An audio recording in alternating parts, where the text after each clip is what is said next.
Mesdames, Messieurs les ministres, Madame et Monsieur les Premiers ministres, Mesdames, Messieurs les ambassadeurs, Mesdames, Messieurs les députés et sénateurs, mon cher Serge Dassault, Monsieur le grand chancelier de la Légion d'honneur, Monsieur le chef d'état-major des armées, Monsieur le préfet de région Île-de-France, Madame la présidente de la région Île-de-France, Monsieur le délégué général pour l'armement, cher Laurent, Monsieur le chef d'état-major de l'armée de l'air, Monsieur le gouverneur militaire de Paris, Monsieur le directeur de cabinet du ministre de la Défense, Mesdames et Messieurs les officiers généraux, Mesdames et Messieurs les présidents de société, cher Charles, Mesdames et Messieurs, chers amis et collaborateurs. L'aventure que nous commémorons aura traversé, accompagné, épousé un siècle d'histoire de France, depuis l'invention par Marcel Dassault de l'hélice éclair en 1916 jusqu'aux Rafales qui aujourd'hui combattent l'ennemi sur l'autre rive de la Méditerranée. Dans les pires épreuves, notre fondateur s'en est tenu à un double impératif catégorique: défendre la patrie et vivre au cœur de sa passion pour l'aéronautique en créant les plus beaux avions imaginables.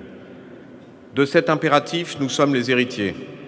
L'aventure Dassault résume les simples vertus qui ont permis à la France de ne pas sombrer dans ces heures de tragédie, puis de préserver son honneur quand tout semblait perdu et ne pas abdiquer ses responsabilités internationales après les épreuves de 2 guerres mondiales. Patriotisme intransigeant, esprit de résistance, souci de tenir son rang, excellence technique, telles sont les vertus cardinales illustrées par le destin de Marcel Dassault, pérennisé par Serge Dassault et sa famille, cultivé par nos compagnons, notre maîtrise, nos ingénieurs, nos pilotes et les dirigeants de notre société. Cette aventure débute en pleine tourmente de l'histoire, à l'époque où l'aviation reste une épopée chevaleresque qui s'incarnait dans l'héroïsme aventureux de pilotes qui formaient les premières unités de chasse, comme la célèbre escadrille Lafayette, qui elle aussi fête cette année son centenaire. L'hélice éclair a équipé un avion piloté par Georges Guynemer dans le ciel de sa légende. En signant une convention avec la mission du centenaire 14-18, j'avais conscience d'entretenir la flamme tricolore qui ennoblit le parcours industriel de notre maison. Antoine de Saint-Exupéry a piloté un avion conçu par Marcel Bloch durant l'offensive allemande de 1940 qui lui inspira pilote de guerre. Guynemer, Saint-Ex, un fil d'Ariane sacré nous relie à ces héros. Leur panache et leur sacrifice nous obligent. C'est une maison de famille. Il en résulte un esprit de corps et une connivence dont nous sommes fiers. C'est un fleuron de l'industrie française qui n'a de cesse d'innover, du premier Flamand à l'Ouragan, au Mystère, au Mirage jusqu'au Rafale et au Neurone. Le but étant toujours d'aider notre pays à préserver sa souveraineté militaire et son indépendance technologique tout en participant à sa croissance économique. Les grandes vocations ont souvent éclos dans l'imagination fertile de l'adolescence. Tel fut le cas de Marcel Dassault, fasciné à 17 ans par l'aviation.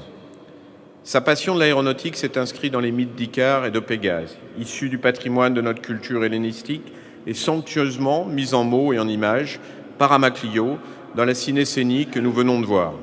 Cette passion a épousé l'amour de la France de notre fondateur, mais aussi son humanisme et, j'ose ajouter, une inclination à sublimer l'action en un rêve de grandeur. Nul n'était moins belliciste, mais il savait qu'il faut disposer des outils de la puissance militaire pour éviter la guerre ou pour la gagner quand les menées de l'ennemi la rendent inévitable. Il aimait dire au crépuscule de son destin que le soleil ne se couchait jamais sur les ailes de ses avions. Ce rêve nous exalte. Nous avons tous l'ambition de servir notre pays dans le respect le plus strict de nos autorités démocratiques. Le Mirage 4 a été conçu en 1959, lorsque le général de Gaulle décida de doter la France de l'arme de dissuasion nucléaire. Il savait mieux que quiconque le prix des renoncements. Il savait que sans indépendance de moyens, il n'y a pas de liberté d'action. Il savait que la souveraineté ne se délègue pas, ne se partage pas. Cela fait plus de 50 ans que les ailes d'assaut veillent à la défense des intérêts vitaux de la nation. Pour assurer notre mission, il importait que notre entreprise accède à la maturité après son épopée pionnière. Cela impliquait parallèlement un souci permanent d'excellence et une volonté d'innovation dans le domaine de la recherche appliquée pour affronter une concurrence dont les moyens excèdent souvent les nôtres. Serge Dassault a incarné cette exigence dans son double rôle de PDG entre Benoît-Claude Vallière et Charles Edelstenne. Il la pérennise comme actionnaire majoritaire de Dassault. Il l'aura incarné aussi comme président d'Electronic Serge Dassault. L'aventure se poursuit aujourd'hui avec Thales, dont nous sommes depuis 2009 l'actionnaire industriel de référence, confortant notre rôle majeur dans l'industrie de défense française. La création de Dassault Systèmes avec Charles Edelstenne aura marqué une autre étape de la même ambition. Elle eût été bridée, sinon impossible, si en parallèle à notre vocation d'aéronautique militaire, nous n'avions pas développé une aviation civile, conformément à la volonté de notre fondateur. Nous souhaitons, avec la gamme de nos Falcon, nous maintenir au plus haut niveau d'excellence pour raccourcir les distances et rapprocher les hommes. Le premier mystère a été fabriqué en 1963 et Charles Lindbergh, pour la Paname, sut en reconnaître les qualités et lui ouvrit les portes du vaste marché nord-américain. C'était pour le moins une référence. Elle a accédé au mythe dans l'histoire de notre entreprise. C'est ainsi que la saga Falcon fut amorcée et aujourd'hui, plus de 2000 Falcon de nos avions d'affaires volent sur les 5 continents. Je me réjouis de voir notre gamme s'enrichir avec le 8X cette année et plus tard avec le 5X qui offriront à nos clients, que je remercie d'être présents ce soir, une sécurité et un confort maximum. À travers le monde, 1000 avions militaires d'assaut sont opérés, dont le Rafale, seul avion polyvalent aujourd'hui en service.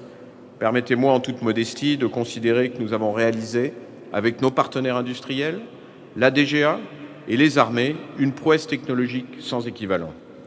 Les 2 contrats signés avec l'Égypte et le Qatar ont marqué en 2015 une nouvelle étape de réussite, plaçant le Rafale dans la lignée des succès commerciaux que furent les Ouragans, les Mystères et les Mirages. Ces succès sont ceux d'une équipe France Export que vous avez conduite, Monsieur le ministre de la Défense, sous l'autorité du Président de la République, et dont l'action est inscrite dans la lignée de ses prédécesseurs, tous conscients de notre contribution à la défense de notre pays, à son rayonnement économique, à son indépendance. Tous conscients de la nécessité de soutenir les ailes françaises contre les concurrents américains qui disposent de moyens tellement supérieurs aux nôtres. La grandeur d'un métier est avant tout d'unir les hommes, écrivait Saint-Exupéry. L'aventure Dassault est avant tout une belle saga humaine. Elle a connu des phases d'euphorie et des passes plus délicates. Nous avons résisté et nous bâtissons notre avenir technique, industriel et commercial avec les atouts légués par notre fondateur. Le cœur dans les ailes, le cerveau et les bras obnubilés par l'idée de perfection technologique, exaltés par cet esprit de famille, cette ténacité commune aux salariés de cette aventure, auquel il convient d'ajouter une chaîne considérable de partenaires industriels et de sous-traitants. Nous ne sommes pas les plus puissants, nous voulons être les plus performants. Chacun à son poste, le compagnon, l'ingénieur ou le pilote savent qu'ils ont solidairement en charge la symbolique du trèfle à 4 feuilles illustrant notre logo. Pour qu'un rêve de créateur se concrétise, il faut de la persévérance et parfois de la chance. Le trèfle à 4 feuilles, c'était la chance. Mon talisman, disait Marcel Dassault. Ce talisman désormais légendaire nous protège. Sa symbolique entretient notre foi dans notre destin. Nous savons tous que notre entreprise a une âme. Sa finalité dépasse les impératifs inhérents à la compétition économique. Mais ces impératifs ne sont et ne seront jamais négligés. Notre bonne santé financière est la condition de notre survie. Nous savons tous le sens de notre travail. Il assure la transmission d'un savoir-faire précieux. C'est sans doute pour toutes ces raisons que Dassault Aviation vient de se voir décerner le prix de l'entreprise préférée des Français. Sans complexe, ils sont fiers du succès de leurs entreprises. Elles leur renvoient l'image d'une France qui innove et qui gagne. Cela fait 100 ans que l'aéronautique constitue un secteur français d'excellence en Europe et dans le monde. Votre présence nombreuse témoigne elle aussi de ce succès. Il est de notre devoir commun de le pérenniser. Oui, l'aventure des avions d'assaut est passionnelle. C'est sans doute pourquoi tant des nôtres ont fait et font encore toute leur carrière dans nos bureaux d'études et dans nos usines.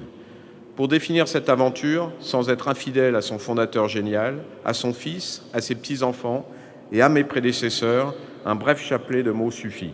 Patriotisme, fidélité, ténacité, esprit d'équipe.